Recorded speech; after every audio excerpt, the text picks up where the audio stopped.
A primeira declaração é que a vida não é indolor. As tempestades existem e elas são inevitáveis.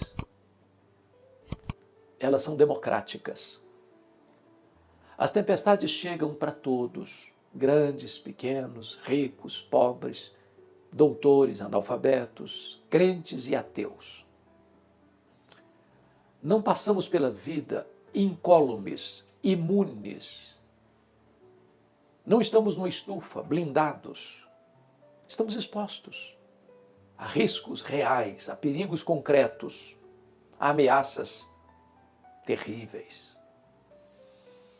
A segunda declaração que eu preciso fazer é que as tempestades também são imprevisíveis. Elas chegam de súbito, sem aviso prévio. É um acidente, é uma doença súbita, é um divórcio, é um luto, é uma traição amorosa, é uma rasteira do sócio da empresa, é uma decepção com um amigo, é um filho que se envolve com drogas, é uma situação que você nunca imaginou passar na vida e está passando. Na verdade, nós estamos vivendo num mundo caído, convivendo com pessoas que não são perfeitas e também não somos perfeitos. E aqui, ali e acolá nós vamos ter lutas externas, internas e dores terríveis, avassaladoras, massacrantes. Porque essas tempestades chegam de súbito na nossa vida e põe tudo de ponta cabeça. Mas ainda, a terceira declaração que quero fazer é que as tempestades que enfrentamos na jornada da vida às vezes são inadministráveis. Caminhamos por desertos tórridos, navegamos por mares revoltos, descemos a vales sombrios, choramos, sangramos e não temos forças às vezes para resolver o problema. Sucumbimos, jogamos a toalha, somos nocauteados, nossas forças se esvaem, nosso vigor se desidrata, nossa esperança entra em colapso.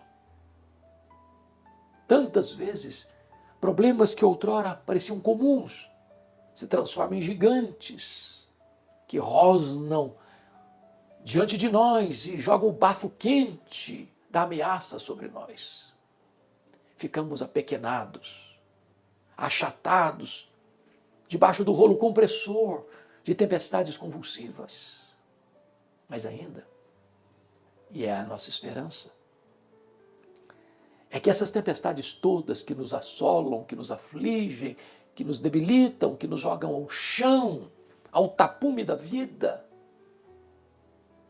elas são pedagógicas. Ah, é verdade. Elas não acontecem por acaso, elas não acontecem fortuitamente. Tem um propósito, tem um plano. Nós não cremos em azar, nem em sorte, nem em determinismo cego. Nós não cremos em misticismo. O que nós cremos é que Deus é soberano, é que Ele tem um plano e que nada acontece conosco por acaso, tem sempre um propósito. E quando as tempestades vêm, não vêm para nos destruir, mas para nos fortalecer. Não vêm para nos enfraquecer, mas para tonificar as musculaturas da nossa alma. Não vem para nos derrotar, mas para nos fazer mais do que vencedores. Não vem para nos reprovar, mas vem para nos provar e nos aprovar. Então, eu preciso dizer a você que as tempestades estão aí, fora de nós, dentro de nós. Agora, quem pode acalmar essas tempestades? Então eu quero reportar e remeter você ao texto de Marcos, capítulo 4, versos 35 a 41. Porque lá no texto diz que Jesus entrou no barco com os seus discípulos e deu uma ordem para eles: atravessemos para outra margem. E Jesus foi lá para trás do barco e pegou um travesseiro, ele estava exausto, cansado, e dormiu, porque ele era perfeitamente homem. Na jornada, na viagem, chega uma tempestade súbita, convulsiva, que moeu o barco, rodopiando-o no meio do mar, sovado pela fúria das ondas, pela violência do vento. E os discípulos apavorados recorrem a Jesus com a pergunta em tom de censura: Mestre, não te importa que pereçamos? E diz o texto que Jesus se desperta, repreende o vento, repreende o mar, e houve grande bonança. Isso porque a criação ouve a voz do Criador. O mar tem ouvidos. O vento escuta a voz soberana do Criador, porque a voz dele é poderosa. Ele dá uma ordem, o sol para, ele dá uma ordem e as estrelas aparecem, ele dá uma ordem e o vento se acalma, ele dá uma ordem e o mar fica aí absolutamente calmo. Ele dá uma ordem e os demônios batem em retirada, ele dá uma ordem e os anjos obedecem. Ele dá uma ordem e a enfermidade cessa, ele dá uma ordem e a morte tira os seus tentáculos e o morto ressuscita. A sua voz é poderosa. Então, Jesus pergunta para esses discípulos assim: por que vocês estão com medo? Por que vocês não têm fé?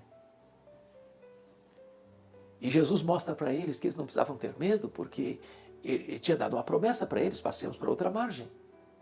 Eles não precisavam ter medo porque Jesus estava com eles. E eles não precisavam ter medo porque Jesus estava sereno, em paz, na tempestade.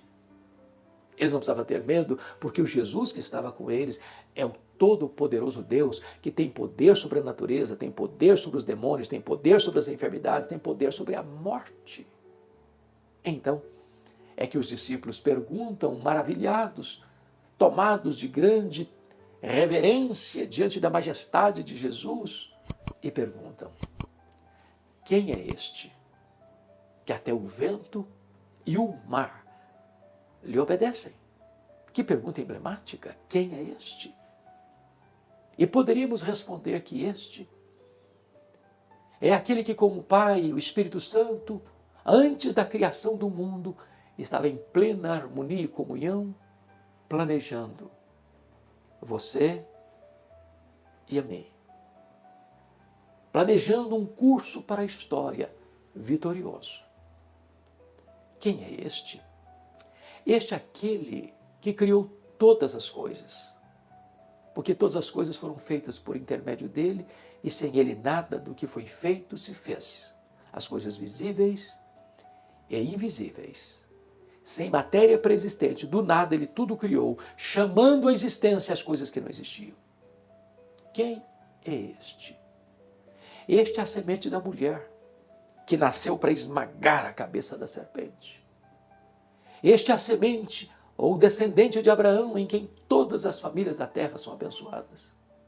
Este é o Cordeiro da Páscoa, cujo sangue vertido, passado no batente das portas, libertou os primogênitos da morte no Egito. Quem é este? Este é aquele que é simbolizado pela coluna de fogo e pela coluna de nuvem. Este é aquele que é simbolizado pelo maná que caía do céu, pela água que brotava da rocha. Este é aquele que é simbolizado pelo tabernáculo, pela arca da aliança, por aquilo que estava dentro da arca, as tábuas da lei, o vaso com maná, a vara seca de Arão que floresceu. Este é simbolizado pelo templo, pelas festas, pelos sacrifícios, pelo sábado. Tudo era sombra dele. Ele é a realidade. Quem é este? Ora, este é a brilhante estrela da manhã, é o sol da justiça, é o maravilhoso conselheiro, é o Deus forte, é o Pai da eternidade, é o príncipe da paz. Quem é este?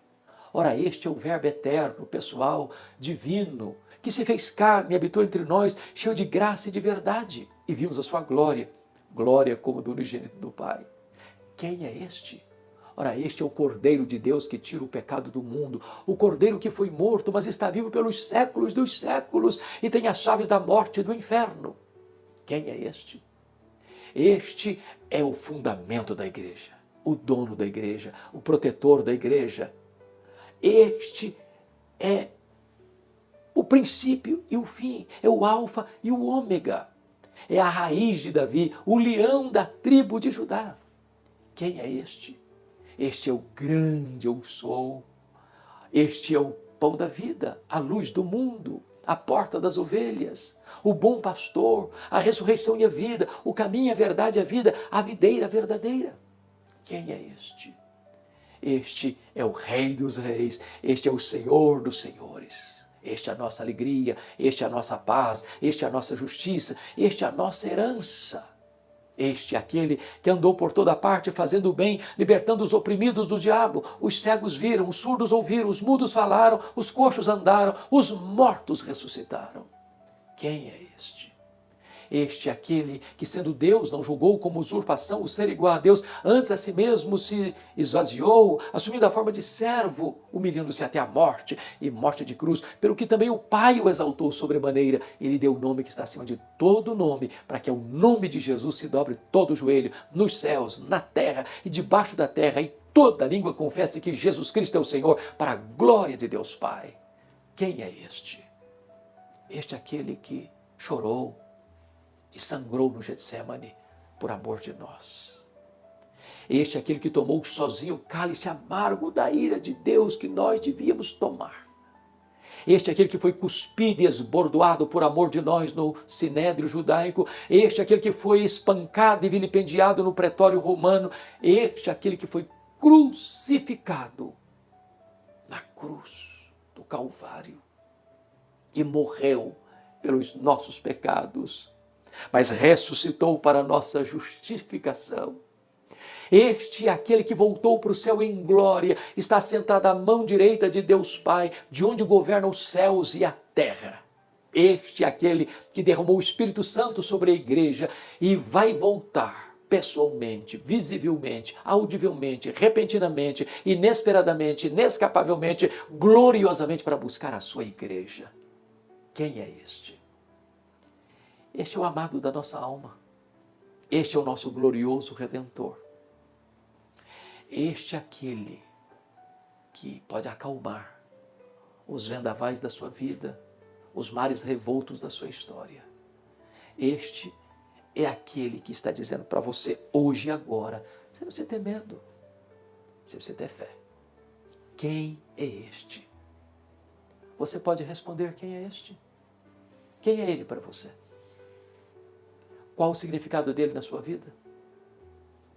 Que compromisso você tem com ele? Este é o único nome dado entre os homens pelo qual importa que você seja salvo. Renda-se a ele, entregue-se a ele, e você receberá dele vida eterna. Ele perdoará os seus pecados, ele tirará esse fardo da culpa do seu coração. Ele fará de você membro da família de Deus.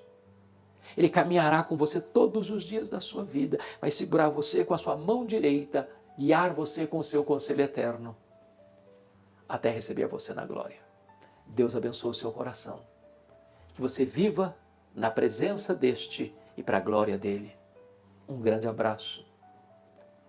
Deus abençoe você.